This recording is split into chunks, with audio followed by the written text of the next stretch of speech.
Hey, I'm Decathlon Gamer, and welcome back to Zwift Fitness Journey. Today we're at McCurry Islands and just gonna get things going. What I'm gonna do today is I'm gonna talk about the Euros. I'm finally getting back into some voiceover content, and we'll see if we can actually complete the Flatland Loop. We'll give it a shot. Shouldn't be much climbing involved. Kind of at 13K and just already starting means it shouldn't take me too long. We'll see. Let's go. Before I jump into my discussion on the Euros, I wanted to take a minute and talk about my personal preparation for the Euros. Now, normally this is a tournament that I would be very excited about. As an American, it has no impact on me. I have no vested interest. But as a lover of the sport, I definitely do have a vested interest and paid close attention 5 years ago for Euro 2016. Before that, though, hadn't really seen much of it, but definitely was interested last time out. Now, this time, to be honest, I was a bit less excited. Key reason, though. Key reason is we went through that almost a year of nothing. And then we had sports coming back kind of in the bubble, limited basis, jam-packed schedules, shortened seasons, and then it was done. And then we had very, very short off seasons before, for some sports, shortened seasons or others complete seasons got underway. But we've had this huge influx of sports recently. Now, of course, as most of you know, no, all of you know this by now, unless this is literally the first video you've seen of mine, that the last 6 weeks have been absolutely chaotic in my life. Unlike anything since 9/11, really. And going back, well, seasons ended. Soccer, basketball, in the last few weeks. My sports season as a coach ended a few weeks ago. All of those things kind of culminating in end of season activities, and then me being insanely busy, I just kind of shut it out and put things aside. For basketball, my hometown Portland Blazers got knocked out in the first round. So close to maybe going ahead, but things didn't quite come together, especially defensively, and they had little mishaps, fell apart, got knocked out. Not a big surprise considering they're a team that has arguably the best offense in the league and arguably the worst or close to the worst defense in the league, so it's bound to happen. If another team can figure out how to shut you down momentarily, you're screwed. Well, anyway, I didn't come into this Euros prepared. I hadn't given it much thought. I wasn't too excited about it. I wasn't necessarily looking forward to it. But then, as always happens with me as a huge fan of the sport, it got started and my eyes got glued to the TV when and where I could. I have not seen all of the games so far. I've seen many of them. Bits and pieces at least of many of them. And definitely following. Alright, let's go ahead and discuss the Euros thus far. And then I'll try to give a prediction, but honestly I didn't make one going into it. And we'll have to take that with a grain of salt as Matchday 1 is nearly done at the time of recording this. So, first off, Italy kicked things off against Turkey, winning comfortably. I mean, come on. When is Turkey going to beat Italy? So, no surprise there. Though, Italy getting 3 goals maybe is a little surprising, but we'll see how they fare up against better opposition next time. Wales and Switzerland drawing 1 apiece. I think Wales has to feel a little fortunate to have gotten that draw, but at the same time, they could have had more, and Switzerland certainly could have had more. Switzerland might have looked the better, but that doesn't necessarily mean that result couldn't have gone either way, as Wales did have some chances and looked decent. And I think there's a decent chance that both of them could escape into the next round. Let's go ahead and start with the elephant in the room, which, of course, is Christian Eriksen. Denmark, Finland. In Denmark, Eriksen, face of the team, goalless in the first half, and I was watching, and then all of a sudden Eriksen just starts to stumble a little bit, and then down he goes. Right as the throw-in kind of bounces off his shin. I don't know how many people saw, but about 3 seconds into that ordeal, they changed the camera angle and it got a little bit closer. My eyes went straight to his eyes. And they were only there for a couple of seconds, and so a lot of people probably missed it. But I saw that total blank stare out of those eyes. And my wife was sitting right next to me, looking down at her phone. And I was like, Asawa, look up. I think he just died. And technically he had. Amazing that he was brought back. But in the moment, it was very apparent that this was super, super serious. And as we were watching, and I was telling her what happened, and, total freak out, and camera shots were mostly starting to taper off into the crowd and their worried looks, but they were still showing closely. The players hadn't surrounded him just yet. At that point, the team doctors had gotten over there, and they were surrounding him, and all you could see was his legs. And we're watching, and then all of a sudden we saw the jolt in the legs. As two people that are trained both in CPR and using defibrillators, we knew instantly what that was, and we both said to each other, did you see that? I'm really glad they brought him back. My wife especially, but myself as well, big fans of Eriksen in his time at Tottenham. We really enjoyed watching him play, and she was really sad when they got rid of him. I mean, we are technically Manchester United fans, but we're neutral fans for the most part. We're fans of the sport, fans of Premier League, and he was definitely one of the players that we enjoyed watching play. And just insane what happened there, and the human element, and how it just brings everything back to reality. Very humbling moment. The fact that they waited so long to tell us he was conscious was surprising. I understand the privacy part, but when he was carted off the field, at that moment, later on we get that one close-up image that somebody in the press got. TVs didn't get that. And we saw him with his hand, above his brow, and see that he's conscious. And then hear that he's stable a short while later. But that image wasn't released immediately. And at that point, we thought he was dead. We thought he was still dead. We thought they had been able to revive him. And they kind of let that go on for a while, longer than I felt they should have. I mean, I get that they were worried and they were concerned, and rightfully so.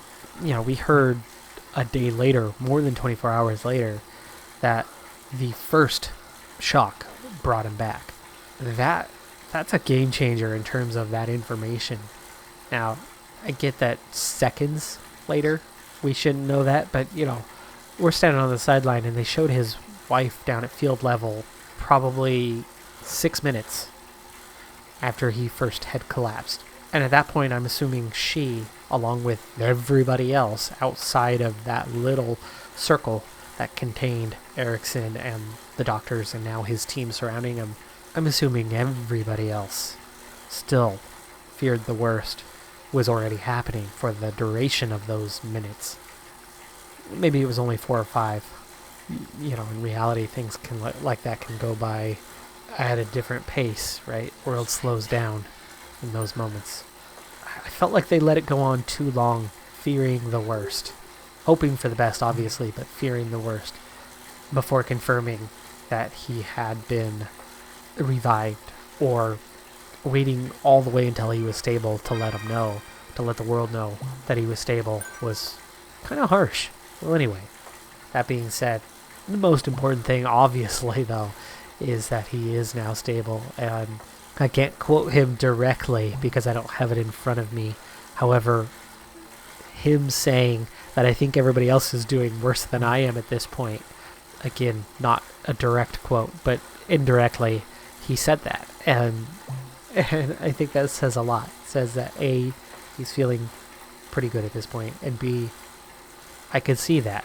Because back into the Euros themselves, Denmark went out and played and controlled the game. Finland took one shot and scored. And Finland won that game 1-0. Harsh for Denmark. Super harsh for Denmark. Though I do think they should still be okay to proceed into the next round, but it might affect their seeding. So it could impact their long-term hopes.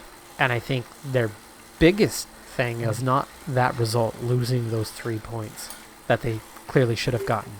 But the absence of those 3 points will impact things, but I think more importantly, the absence of Eriksson will impact things. Denmark, don't look for them to go very deep in this tournament.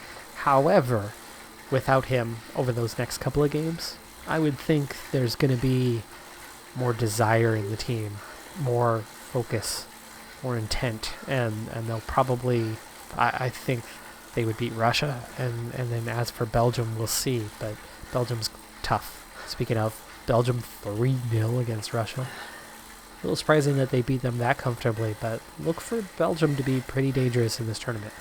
England 1-0 over Croatia. Croatia's really good, so getting a win in their first ever Matchday 1 win is surprising in the Euros, but I don't know. England have a tendency to choke, but they've got to be one of the favorites, but they have a tendency to choke.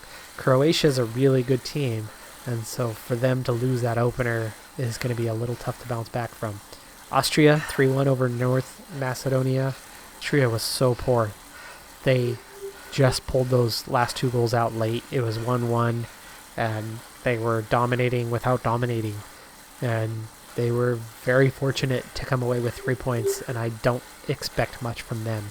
North Macedonia getting a goal, that might be the only goal they get, so they'll probably have to feel good about that and keeping it close with Austria until the final minutes. Netherlands 3-2 over Ukraine. Really? I mean, Ukraine's good and all, but Netherlands? To only win by 1 goal and very late 89th minute or something like that? Wow. I mean, they were comfortable 2-0 and then fell apart. Are we going to see any of that from the Netherlands going forward? If we do, they won't go as deep as I would expect. I would think that that's a semifinal caliber team. We'll see if they're now only a quarterfinal caliber team. Czech Republic 2-0 over Scotland. Fortunate.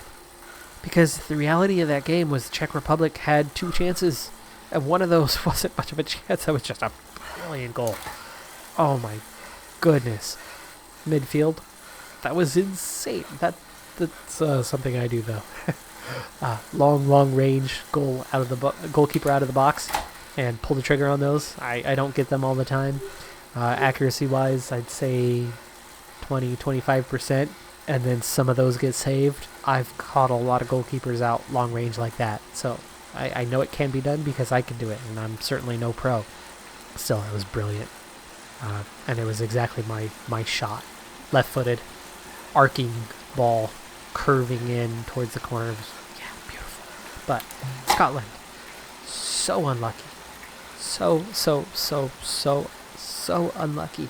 Unlucky not to get a penalty when McTominay clearly got taken out. He dribbled past the guy, and the guy sidestepped into him and wiped him out.